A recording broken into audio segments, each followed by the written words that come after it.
Toda a lógica moderna de conservação, né, ela tem tratado de inserir os diferentes atores em uma lógica que seja favorável a todos os atores, né?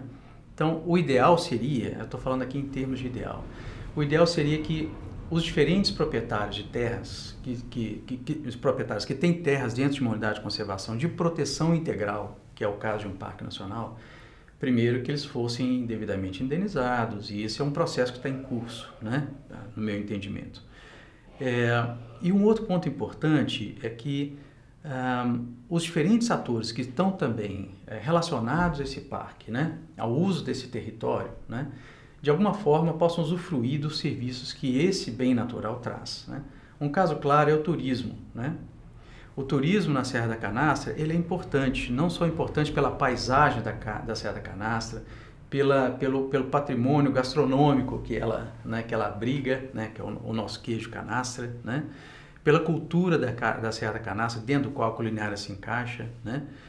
Mas, enfim, é importante a gente ter a noção de que uma unidade de conservação, quando bem implementada, quando bem gerida, né, ela também é capaz de gerar fontes de recursos, fontes de receita para diferentes atores daquela paisagem, né?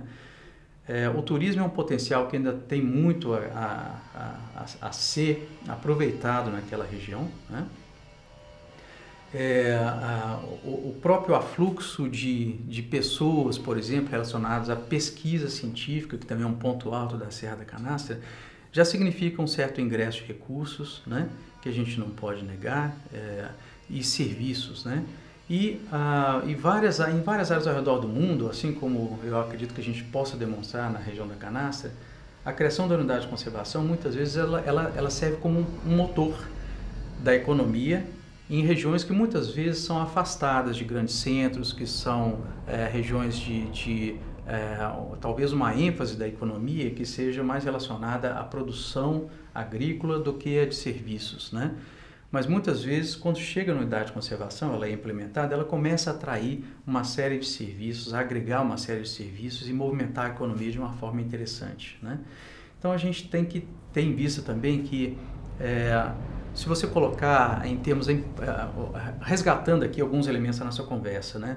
Em termos de importância da Serra da Canastra para a conservação da biodiversidade em âmbito global, é inquestionável. Mais interessante ainda, nesse aspecto, é que à medida que o tempo passa, né, o cerrado diminui, assim como outras formações naturais diminuem também em função do uso humano.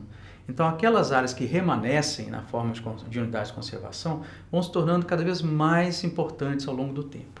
Mais importantes em termos de conservação da biodiversidade, mais importantes em termos da provisão do que a gente chama de serviços ecossistêmicos, né?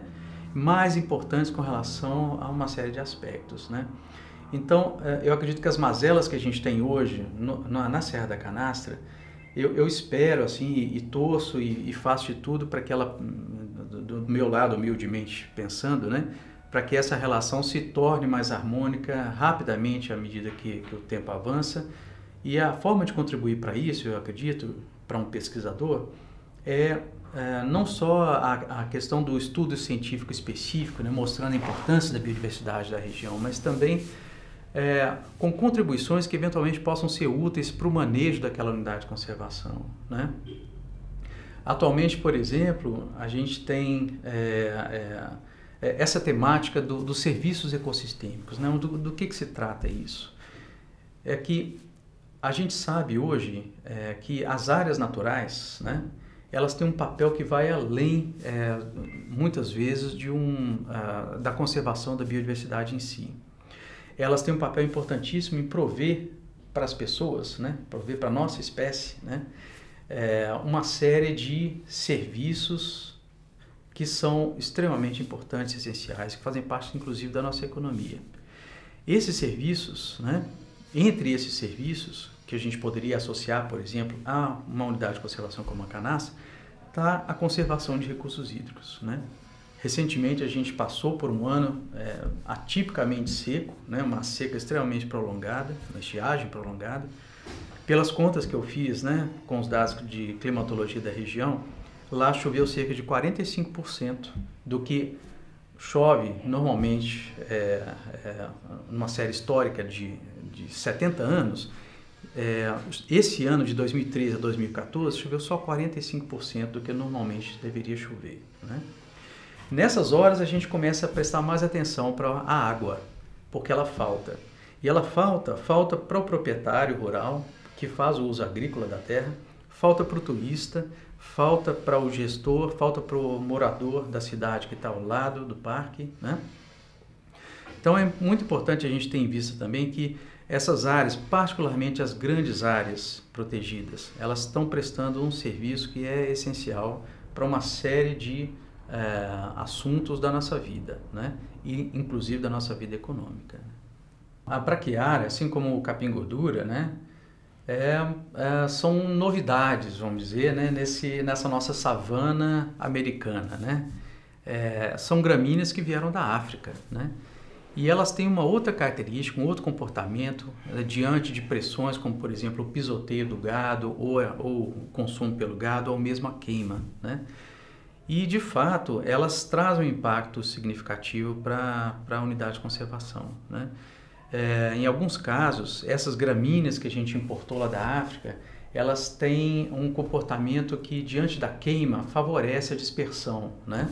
E essa dispersão dessas gramíneas muitas vezes acontece em detrimento das nossas gramíneas nativas, né? Quando a gente olha para um campo daquele da Serra da Canastra, uma área de campo limpo, né, imensa, assim, que às vezes para o leigo parece assim uma grande pastagem, né? Que não é nem de braquiária nem do capim-gordura, mas é uma grande pastagem, a gente não consegue ver, às vezes, com um golpe de vista, a diversidade de gramíneas que tem lá, de gramíneas e outras herbáceas, né? Então a gente tem uma grande diversidade de plantas que habitam uma formação muito homogênea, assim, em termos do seu aspecto, né? E a entrada dessas gramíneas, ela causa de fato um problema. Atualmente, o grande problema ele está concentrado, eu diria, em duas porções. A primeira são as áreas de baixada, né, os vales entre as serras, do conjunto das serras lá da Canastra e da Babilônia, né, que nesse processo, enfim, que ultimamente tiveram uma substituição de parte das gramíneas nativas por gramíneas mais produtivas, né, mais ricas, que são a braquiária e o capim-gordura em alguns lugares, né? E o outro é ao redor de estradas, né, e de construções, enfim, pequenos impactos que a gente faz na ocupação daquele espaço, particularmente estradas.